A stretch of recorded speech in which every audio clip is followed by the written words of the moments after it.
Here's a funky looking vacuum from the late 70s, early 80s.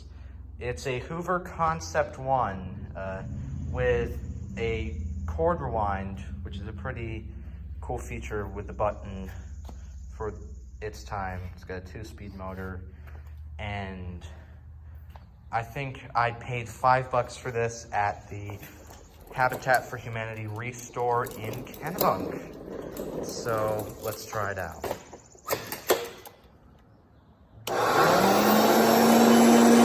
There it is in a low. And now in high.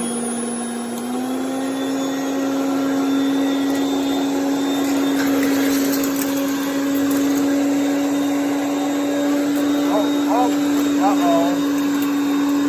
Oh no.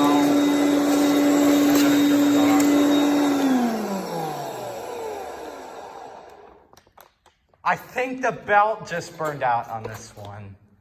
So, regardless, you saw a demo of this machine.